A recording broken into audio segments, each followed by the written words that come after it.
आता एक सविस्तर बातमी। महसूल मंत्री राधाकृष्ण विखे पाटील आणि काँग्रेस नेते बाळासाहेब थोरात यांच्यातील राजकीय संघर्ष हा सर्वश्रुत आहे। आगामी विधानसभा निवडणुकीत या संघर्षाचा नवा अंक रंगण्याची चिन्ह आहेत, कारण थोरातांच्या बालेकिल्ल्यात त्यांना सुजय विखेंच्या माध्यमातून आव्हान दिलं जाण्याची शक्यता आहे। संगमनेर हा बाळासाहेब थोरात यांचा पारंपरिक मतदारसंघ। आगामी विधानसभा निवडणुकांच्या पार्श्वभूमीवर थोरात यांनी मोर्चे बांधणी कधीच सुरू केली आहे। पण यावेळेला थोरात यांच्या समोर विखे यांच्याकडून तगडं आव्हान उभं केलं जाण्याची शक्यता वर्तवली जाते, कारण सुजय विखे हे संगमनेर विधानसभा निवडणूक लढवण्यासाठी इच्छुक आहेत। कसं आता निळवंड्याचं काम झाल्यामुळे आणि निळवंड्याचं लाभ क्षेत्राचं पाणी सगळ्या गावांमध्ये गेल्यामुळे निळवंड्याचं लाभ क्षेत्र मोठ्या प्रमाणात राहता तालुका आणि संगमनेरमध्ये आहे। तर मला असं वाटतं की पक्षाने आदेश दिला तर भारतीय जनता पार्टीला ती जागा सुटली, निश्चित संगमनेरमध्ये मला लढवायला आवडेल आणि मग काय जो काही संघटनेचा विषय राहील त्या संघटनेच्या आदेशाला बांधील लावून काम करू। पण थोरात यांच्या या बालेकिल्ल्यात त्यांना आव्हान देणं विखेंसाठी सोपी गोष्ट नाही, कारण गेल्या 8 टर्मपासून थोरात हे संगमनेर विधानसभेचं प्रतिनिधित्व करतायत। पण अलीकडच्या काळात विखेंनी थोरात यांच्या मतदारसंघात शिरकाव करायला सुरुवात केली। संगमनेर विधानसभा मतदारसंघातील 28 गावं विखेंच्या शिर्डी मतदारसंघाला जोडली गेलेत।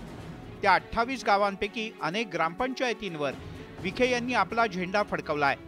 तर लोकसभा निवडणुकीत युतीचे उमेदवार सदाशिव लोखंडे हे संगमनेर विधानसभा मतदारसंघात 25,000 मतांनी पिछाडीवर होते। त्यामुळे सुजय विखे यांना संगमनेरमधून निवडून येण्यासाठी आणखीन 13,000 मतांची तरी आवश्यकता आहे। या पार्श्वभूमीवर विखे पिता पुत्रांनी संगमनेर विधानसभेवर लक्ष केंद्रित केल्याचं दिसतंय। पण याविषयी थोरात यांना विचारलं असता त्यांनी असं उत्तर दिलं। हे फार जुनं झालेलं आहे, त्याच्यावर मी उत्तर दिलं होतं। पुन्हा बोलले असेल तर काही अडचण नाही ना आमची। शेवटी हा लोकशाहीमध्ये अधिकार आहे त्यांचा उभं राहण्याचा, ते राहिलाच पाहिजे, त्या काही अडचण नाही आमची।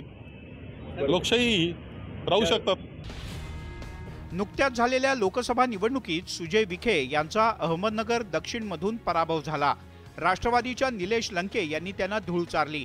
त्यामुळेच आता सुजय विखे यांनी संगमनेर विधानसभा मतदारसंघावर लक्ष केंद्रित केलंय। सुजय दादांनी पुन्हा एकदा म्हटलंय की मी संगमनेरमधून लढणार। खरं तर आवडीमधून मागणी आहे, मात्र त्याची इच्छा संगमनेरचीच आहे, पण संगमनेरमधून दाखवून द्यायचं ना। असं आहे की तो निर्णय घेण्यास सक्षम आहे, त्याचा काय निर्णय आहे त्याने तो घ्यावा, त्याच्या निर्णयाबरोबर आम्ही आहोत। बाळासाहेब थोरात यांच्या राजकीय रणनीतीमुळे लोकसभेत सुजय विखे यांचा पराभव झाला। या पराभवाची सल विखे पिता पुत्रांच्या मनात आहे।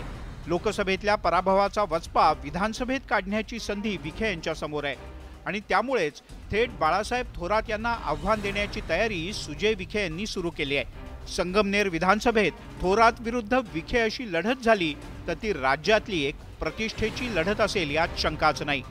हरीश दिमोटे, न्यूज 18 लोकमत, अहमदनगर।